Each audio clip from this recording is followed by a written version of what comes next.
Well, on behalf of the team at Gallop TV, it is a very good day to you wherever you're watching this Gallop TV preview for the 2nd of January 2024, where we're racing at the Vaal.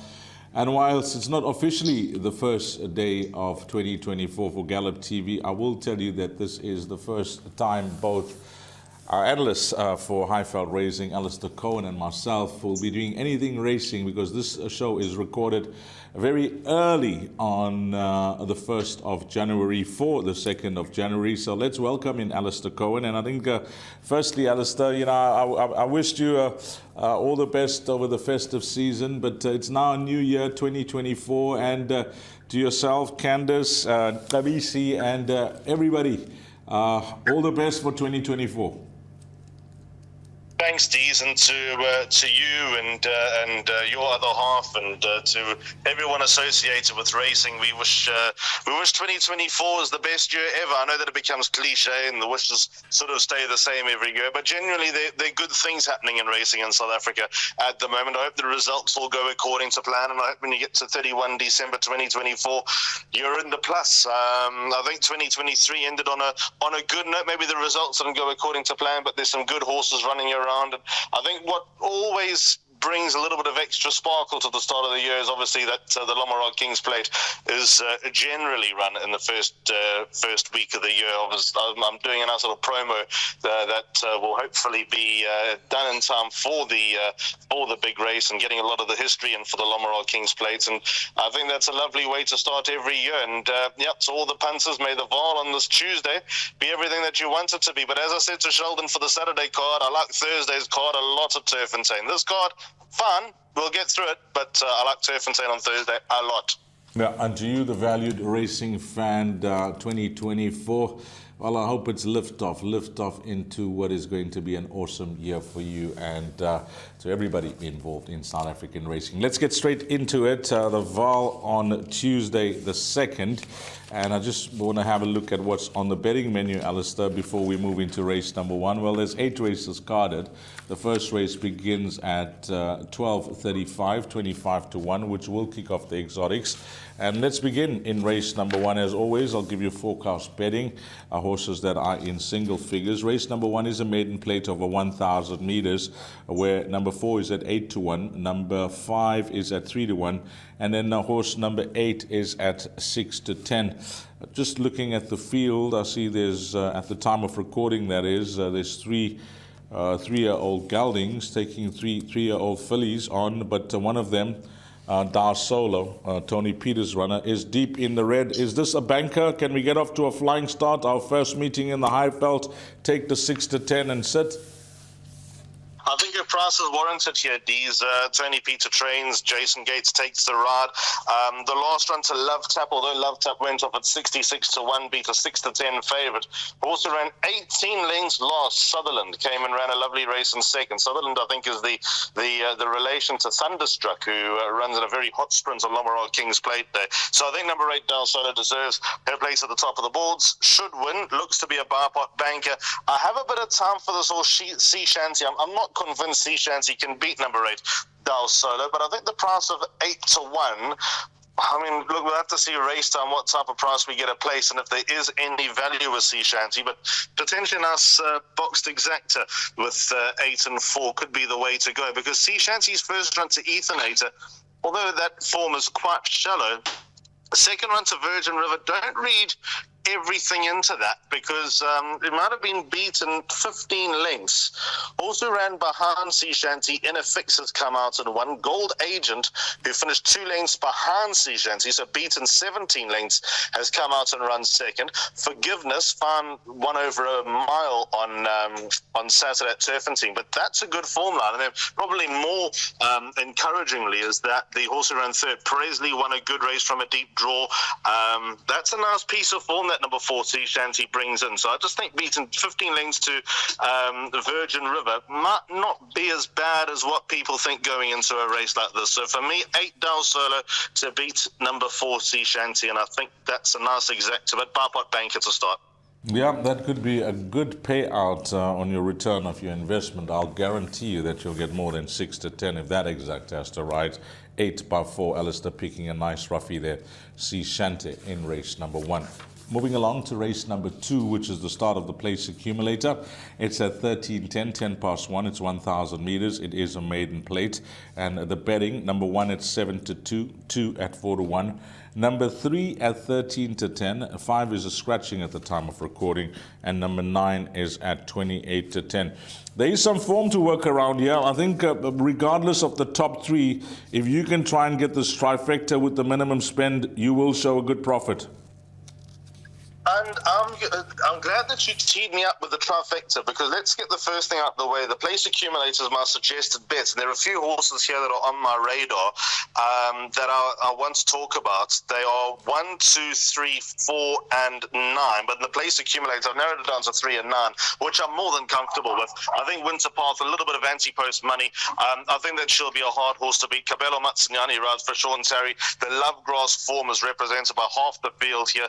Winter Path beat Smashing, beat Enchanting Lady, beat Feather Dancer, beat State the Play, and I see no reason why that form will suddenly turn around. So 3, Winter Path is clearly the horse they all need to beat. I think number 9, Smashing, will take a step forward, and if not, I don't think she'll beat Winter's Path, but I think she'll get a lot closer this time around. She just seemed very wet behind the ears in her first 2 starts, where she was left to do a little bit of a late low flying, and she did that. She ran on very nicely in her 2 starts.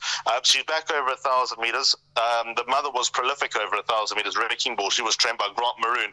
So I think number 9, Smashing, is worth the time of day. But of the other horses that I mentioned who are on my radar, I think this horse number 4, Enchanting Lady, is a nice trifecta inclusion. Keratila Kacheri takes the ride for Fani Broncos. Fani actually thinks this filly's good. She went wrong after her second start, hence, an 8-month break between March and November. And she probably just needed her two runs back. If Fani's on the mark with number 4, Enchanting Lady, that she's not too bad and she can take a step forward, having needed her runs, maybe just consider her for trifectas and quartets. She's at a bit of a price. I don't expect her to win. I don't expect her to turn over Winter Path or Smashing. But there's your roughie, just to make the alternative bets pay a little bit. Yeah, we pick your spots as punters, as racing fans on a daily basis. And this race, when I had a look at it, it spelled quartet trifecta, because you can definitely, eliminate horses on paper. And I think Alistair has found a nice roughie there. This horse could certainly boost that dividend. Number 4, Enchanting Lady, that's trading in double figures. But 3 and 9 for Alistair, leg 1 of that place accumulator, which is race number 2. And again, the time, 13:10. On to the big one, the first pick 6 in the Highveld for 2024 will kick off at 13:45. It's over 1,800 meters. It's a fillies and mares 72 handicap. This is the way they're betting, Alistair. Number 1 at 5-1. Number 2 at 4-1. Then we go on to number 3 at 5-1, 4 at 28-10. I've taken down the betting of the stable Companion because I don't think she's out of it. I just jotted that down because that is worth a second look if you're playing it wide in the pick 6 at 14-1. Horse number 8 at 7-1, and it's double figures, the balance. Is Fani Broncos filly called Rosie Lemon the right horse at the top of the betting boards? Because it is tight. I mean, there's no standout here, but 28-10, is that the right horse, the favorite, the horse to beat? Yeah, I think she is, Dee. She's my top choice. The issue that I have with this race is that there's a lot of reliable form, even though it is a fillies and mares 72 handicap over 1,800 meters. And there's quite a bit of collateral form to work with, and they seem to beat each other every single time they meet. There's no sort of horse head and shoulders above the others, and I'm a little bit worried that I'm top heavy here in the place accumulator with just 3 and 4, Rose Tinted and Rosie Lemon. But I've taken the stance that Rosie Lemon is just reliable, and her recent record suggests that she should be good value for the top 3. Vitblitz's run in the War of Athena when she started favourite. I was surprised that she started favourite, like I said in the preview show. I thought she was taking a huge rise in class, which was a challenge, and obviously nothing went according to plan. So maybe just divert your attention away from the form of Vitblitz out of that run, and rather look at when she ran to Boys at her penultimate start, running a length behind Little Prince, who I think is a lively contender just a race later on this card. So for Rosie Lemon, yeah, the top of the board's no surprise, horse to beat. I put her on top, but I think there are quite a few in here who can trouble her. The pick 6, I'd like to go with horses. My backup there in the place accumulator is number 3, 3 Rose Tinted. Her juvenile form is just too good to ride her off. Muzi Yeni takes the ride. Last time behind Stormy Choice over 1,400 meters. You know, it was a fair run. She now steps up in distance. She should get this trip, being by Flower Alley out of a Fort Wood mare. There's nothing solid that guarantees you that she'll go an extra 400 meters without feeling it over the closing stages. But I have a feeling she will. Her running style suggests that she will. So 3 Rose Tinted is definitely my backup to number 4, Rosie Lemon. But like I said, in the pick 6, I wouldn't go with just 2 horses. I'd like to include a few more. 1, 2, 5, 7, and 8. They're going to have to fit the bill in the pick 6. I think that race is set up for, if Rosie Lemon doesn't win, just about anything can.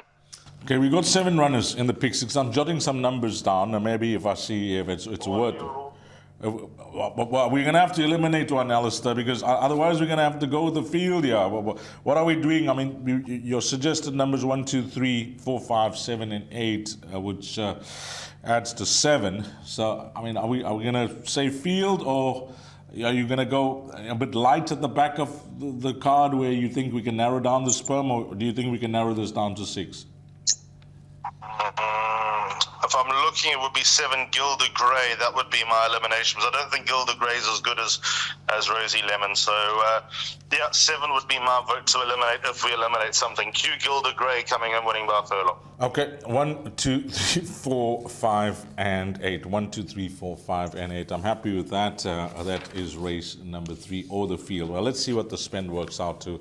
I'll do the math, and I'll possibly read that out at the end of the show. Race number 4, jackpot 1, 1,800 meters. Now, this race, I think this is a race to watch on the day. And if you can get this quartet with a minimum spend, I promise you, you will get some proper money here. 1, Banner Bridge is at 6 to 1. 2, Little Prince is at 7 to 2.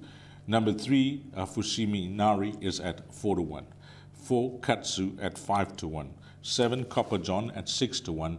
And then number 9, Godfather, is at 8 to 1. There are a few races that you'll pick out on a race card, regardless, if it's a feature race or a maiden plate. But you just know the way these horses are going to race. And you look forward to a race like this, especially once you start going over 1,600 meters. I think this is one of the races. But you're going to give us the input with your horse, who's been an absolute soldier for you, Alistair.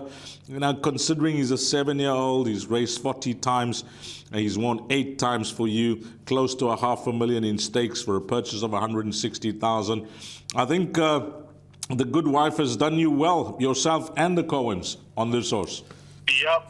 Yeah, absolutely. And I know that my dad's favourite times were the interviews done with you down at Hollywoodbets Greyville. So, he's been an absolute soldier, been a lovely horse. He's such a trier, gutsy horse. He might be 7, but he's got the mannerisms of a 4-year-old. He loves life. I'm excited to have Pierce Stradom on board. Look, he comes off a break. He comes off his horse sicknesses. He is the best performed horse in the race by a considerable margin. He's earned the weight here. I've got him in my place accumulator mainly as a safety net. I expect him to run his normal customary race. He can throw his weight around, take home a few shekels for myself and for my parents. But I do prefer number 2, Little Prince, in the cold light of day. I just like the form that he's in. His penultimate start to play, a few more strides, he might have actually got the better of player. That form line is prolific because Little Prince has framed that form. The front line has framed that form. And Mondial times 2. He's won 2 starts out of that form. So that is just far and away the best form on offer out of that run to player. So number 2, Little Prince, should be the horse they all need to beat. Dennis Schwarz rides for Fabian Habib. Fabian's in hot form at the moment. Never been in form like this in his life. And I think the price of 7 to 2 justifies a nice little peak at the price. I think Banner Bridge will run well enough. I think he should run into the first 4. I'm hoping he can run into the first 4. The other horse that keeps me interested, keeps me interested here is number 7, Copper John. for the first time in my life, I actually thought he might actually get a trip after his last start. I remember when he ran over 1,600 metres at the Turfentine Inside Track on the 18th of June, and there was so much money on him, and by default, if I didn't call that race, I presented. But I remember by default, right, I'm going to watch this horse that they've punted, and he showed absolutely no signs of staying over 1,600 metres. Then they run him over 1,700 metres, which was a fair run, when he went off to the front. Then back to basics, back to the sprints and the middle distances where he ran fairly. But then last time over a mile, he was chasing down Jury's Out late, and Jury's Out went very, very close subsequently. So I can make it for the first time now. I think Copper John is ready to go the trip. Whether he truly gets it, I don't know. I'm taking a bit of a stab in the dark with number 7, Copper John, I must confess. But just to the eye, what I saw last time, I'm going to consider him. But he will need to prove that he gets the trip to be convinced about him going forward. So 1, 2, and 7 for me. In the pick 6, I do think that we're going to need this horse number 3 for Shimi Anari as well. So 4 horses in the pick 6. Well, I thought you're going to eliminate that one, number 3, because of the 3-year-olds, once you were, umming and eyeing and possibly waiting for number 7 to, try the trip and see if he stays. I felt the same about number 3, Fushimi Inari. In fact, I've been waiting for this horse to be tried over a trip. He's not the pedigree. I mean, more the siblings will tell you not. But the way he's been racing, I promise you, I think that if he's ridden the way they've ridden him over shorter, I can see him. The word is not seeing out the distance. I can actually see him being more effective over this type of trip, the way he races number 3 for Shimi Anari. So, just while you're there, Dees, I can add to that. I have spoken to Stuart Pettigrew about this horse a few runs back, yes. And he wants to try and get him to the Derby trial, so he thinks he'll stay. I think he'll stay as well. He's not bred for it, but I think he will, the way he runs, yes. Okay, now that you told me he wants to try him in the Derby trial, I mean, that says it all for me. I like this horse a lot, number 3, Fushimi Anari, but can, at this stage of his career, whilst we hear Alistair Cohen about Banner Bridge and Little Prince, of this rating of 84, what's the weight for age allowance? 6 kgs this time of the year, over 1,800 meters. Doesn't receive much weight from these tried and tested stayers, numbers 1 and 2, but we'll see how he goes. But I like Alistair's thought process there. 1, 2, 3, and 7. I'm happy with that in the pick 6. On to Jackpot 2, race number 2. It's over 1,450 meters, fillies and mares, 72 handicap. And this is the way they're betting. Now, I'm going to pick Alistair's brain about this filly, the number 1. Duana at 15-10 because of one reason and one reason only, but let's come back to that. Number 5 at 7-1, number 7 at 8-1, and number 9 at 5-1. I'm almost certain that Alistair knows what I'm about to say. That form line of that last start, Alistair, I've counted all the runners. Forget about direct runners. 13 runners in total. 13 runners in total. And you don't see so much of white. But there's just one place from 13 runners in total, which was Godfather. And Godfather we briefly spoke about in the previous race. So I briefly gave the betting for Godfather in the previous race. That was the only horse to come out and place. Now, it's not an exact science to have a look at the form line and judge it purely on that. There's more to it when finding winners. But that form line tells a story, doesn't it? Well, I've banked at number 1 Duana in my place accumulator, and I'm close to bankering her in the pick 6. I've got 2 alternatives in the pick 6, and they are 5 and 7, Divine Moonlight and Try Me. I'm wanting to make a case for both of those, but hear me out with that last run. Midnight Caller won it. Actually, I know exactly the one you're talking about because I've got all the form lines in front of me. Midnight Caller won it 66-1 when beating Godfather, and the third and the well-beaten third, to be fair, was Duana. However, Duana this time has got draw 1. Duana last time had no luck in running. She got caught in a pocket. I thought she'd actually go close to winning last time. She got caught in a pocket, and when she got going, Midnight Caller and Godfather got away. They were positively ridden. They rode their luck, and Duana was just stuck between a rock and a hard place, and she finished off her race a bit too late. Now she's back over the same course and distance, but from draw 1, I can't see there being too many complications. Let me actually quickly have a look at the false rail situation, because hopefully she's got a nice false rail to work with. 3-meter spur at the 600 meters mark, and that's pretty much where she ran into a little bit of a pocket last time out. I'll tell you what really bothers me about this race. 2, Miss Soho, I don't think can reach the distance. 3, Mika's Bomb, I don't think can reach the distance. 4, Mia Fiore, make a case for. 5, Divine Moonlight's run was stronger. She looks like she's coming to hand, so that's why I'll consider her. 6, Golden Aspen, if there's a deluge of rain before the race, I'll have a bit of time for her, but I see there's none forecast. As mentioned, Try Me drops in grade. I think she's the biggest danger. 8, Lady Zoltanast, I think 14.52 short. 9, Red Carpet Girl, I can't believe they're going 14.50. 10, Bad Hair Day, outside place chance. And 11, Storm Jewels, just woefully under sufferance here. So, by process of elimination, number 1, Duenna, who looks like she's still progressing, and also that penultimate start to My Soulmates. Out of that race, My Soulmate's now rated 105, and the horse who ran second, Let's Go Now, ran just out the money in a listed feature on Saturday. We're comparing horses that are running in grade 2, grade 3, and listed level, and a horse who represents them indirectly running in fillies and mares 72, drawn 1. Even though the last run form line is putrid, I can't see anyone beating number 1, Duenna. But like I said, if you are looking for alternatives, they are 5 and 7. But I don't want to break the bank. I like Duenna, D's. Okay, we're going to go to Alistair, and the fixed odds betting market, I think at 15 to 10 tells the story, as Alistair mentioned, the opposition, the lack of form amongst the other runners in the race sees this horse at 15 to 10.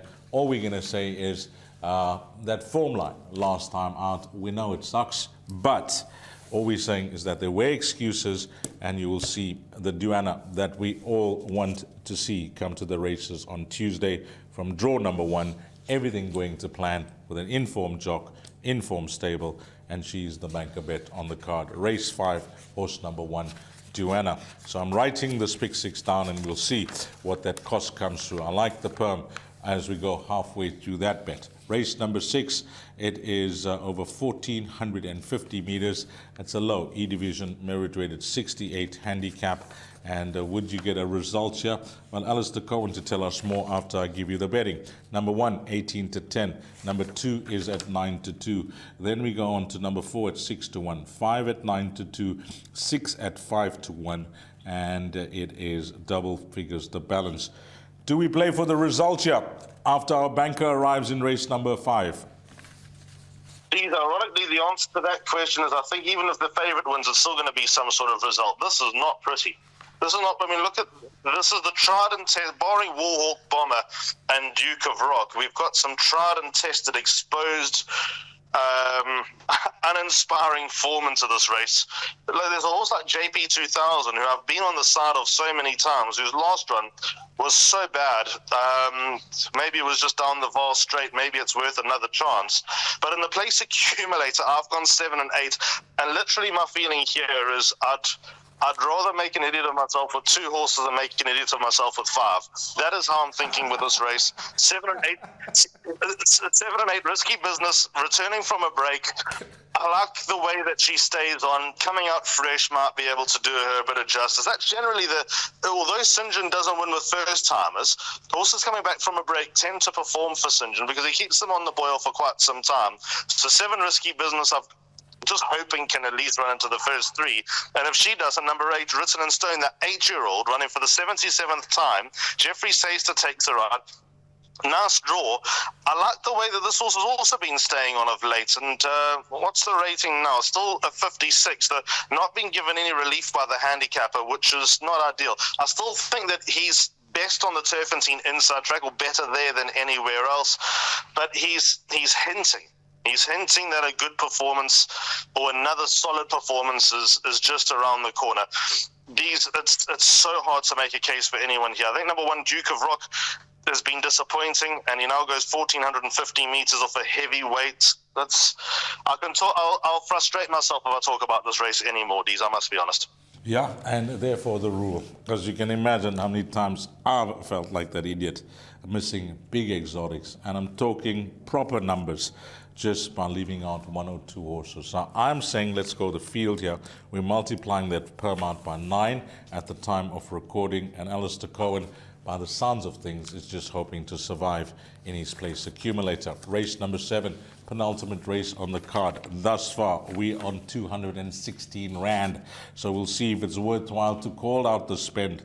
1,200 meters, fillies and mares, 85 handicap. The betting here, number 2 at 5 to 2, number 6 at 8 to 1, and then on to number 7 at 9 to 2, number 8 at 5 to 1, 9 at 9 to 2, and the horse number 10 at 8 to 1. Another race where the betting market's suggesting that it is an open looking field, race number 7, as you'd expect with the C division fillies and mares.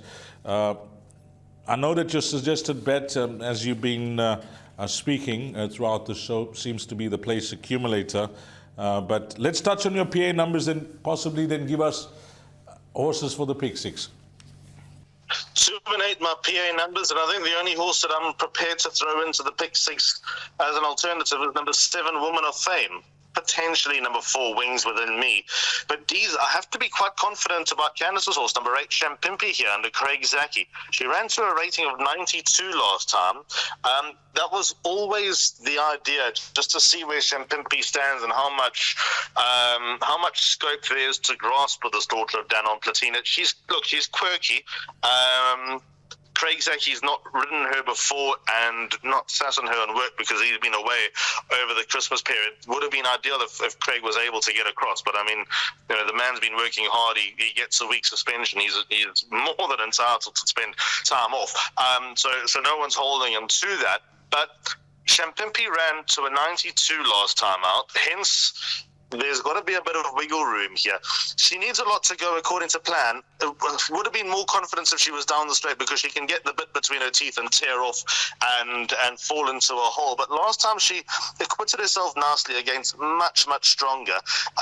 Elegant Ice, the horse who ran second, is grade 1 place. The winner, Swing Upon a Star, was touched off at Hollywoodbets Greyville as a 2-year-old on Gold Cup Day. So that's the level that Champimpi ran with last time, and I don't see any evidence of that level here. There were 54 kilos on her back with a jockey who can keep a lid on them.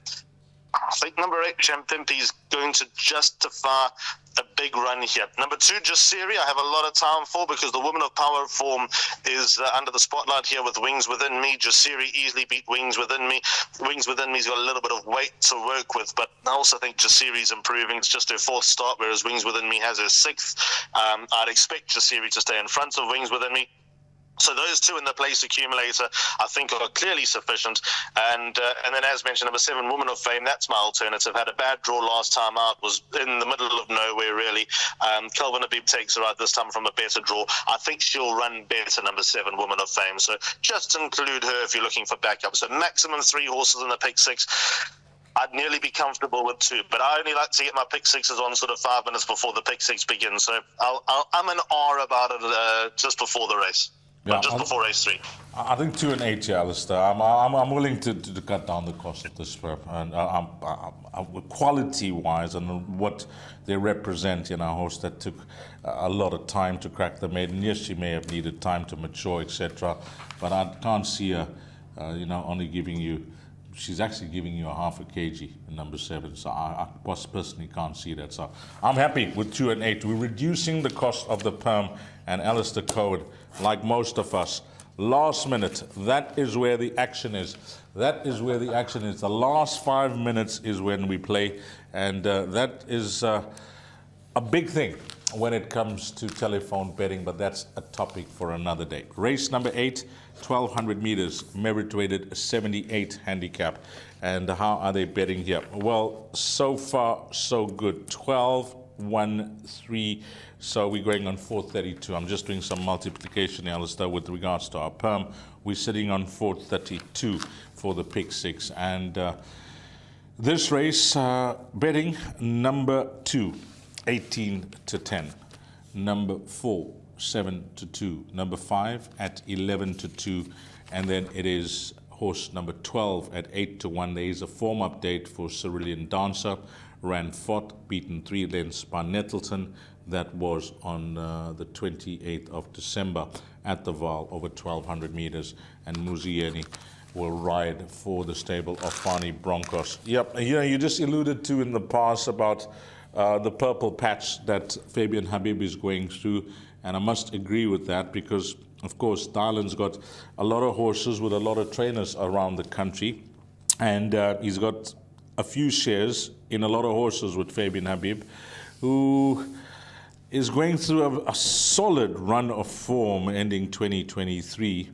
And the confidence with this individual at the last 3 starts, I'm not going to go as far back as 4, but if my memory serves me correct, the last 3 starts, they've expected this horse to win. So obviously the horse is in a good space, showing them the necessary to pass on that confidence to the connections, but he just can't put his head in front. Now that has to be a slight concern, Alistair, is that everything matches, all the boxes are ticked, but you're looking for that luck. How hard it is to have one winner. You'll know, Alistair, and me being associated with jockeys on a close basis as well. And I always mention this to racing fans when they moan about horses getting beat, etc. It's just 8 races or 9 races on a race card, and it's so difficult to have one winner. Even if you are on the top one, you know that the betting is just the guide. This horse here, he's proving a bit costly and frustrating to follow now. Please, I think he'll get it right, Jeff. I must be honest. It might look like an intimidating race. It's a low-grade handicap at the Vaal with all sorts of form going on. But I think we can hold this to a couple, with number 2 fully loaded, easily being the top of the tree for me. I'll tell you what I think has actually stopped him, Dees, and it might ultimately stop him again, but I don't think it'll stop him from running a big race, is that since he's won, his rating's gone. So he won his maiden on the 11th of May, right?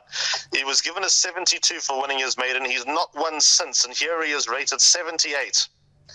So I think that's what stopped him, the son of Pomodoro. But with that said, he's obviously just punching above his weight. He's been unlucky to have found horses like Esquivel who just suddenly turned the corner, like the progressive Hotter Ruby. I think coming back now to 1,200 meters, the distance that he won over, he beat Nazare. Nazare obviously won his maiden out after that. And trying him over various distances, trying different headgear, tongue ties. I think all the experiments now come to a head this time around. So if anything beats number 2 fully loaded, also the draw's a huge advantage. If anything beats number 2 fully loaded, it's the handicapper and the handicapper alone who's given him £6 in the space of 10 starts for not winning. You get £6 for winning a race, but in the space of 10 starts, he's gone up £6. I mean, that's just an anomaly. The backup that I have in the place accumulator is number 5, Twice the Storm, Sean Tarry and Craig Zaki team up. I think this horse coming back, coming back to life of late. His ratings come down another £2 on a run through Edward Rye and on a run through Cornwall. Those 2 runs are pleasing. On the Edward Rye run, he's got number 1 Kings Road Hold, who I think, by the way, is totally overpriced from a quartet perspective. Number 1 Kings Road. I think he can run into the first 4 here. But be that as it may, because I've got a bit of time for Kings Road in this race, number 5 Twice the Storm should still have his measure. And then down the page, when I'm looking at others, I mean, Kalahari Blue would make appeal, but his draw, that's not a Johan Janse van Vuren thing to do over 1,200 meters on the Vaal Classic track. Drawn 11 out of 13. I assume he's going to be ridden for luck because that's how he's most effective. But he's going to need all the luck in the world. So that's why I'm sidestepping him. Circus Lights might have a bit of a say, to be honest. I think that might be a nice inclusion for the pick 6. What price is Circus Lights? He's at about 20 to 1. He has a habit of losing ground at the start, but if he does get out on terms and gets the run of the race, he could be dangerous. The only reason why I've got time for Circus Lights is because when he won his maiden, I thought he'll never win a race because of his antics at the start. He's a short head away from being suspended and never to be seen again, and then he jumped and then he won, and I was out of everything. So that's when number 9 Circus Lights go in. But these, I think it's never now or never with number 2 fully loaded, because he just keeps earning, he keeps adding to the bank balance. But I think, like I said, all the experiments that Fabian's put with number 2 fully loaded, I think now with this distance, with this draw, it's the right sweet spot for him. How many horses in the pick 6 then? I'm happy with 3, eh? I'm happy with 3, 2, 5, and 9. I must be honest. 2, 5, and 9. I'll do the calculation. I've already done the calculation, but I'll just confirm that, one Alistair goes to his suggested bet. Alistair, your suggested bet, and it's come up on screen now. It is the place accumulator. PA starts at 1:10 in the 8-race program. So, firstly, excuse me. First leg on 3 and 9, Winter's Path and Smashing. Second leg, 3 and 4, Rose Tinted and Rosie Lemon. One of the races I'm a bit uneasy about. There are 2 on the card that I am.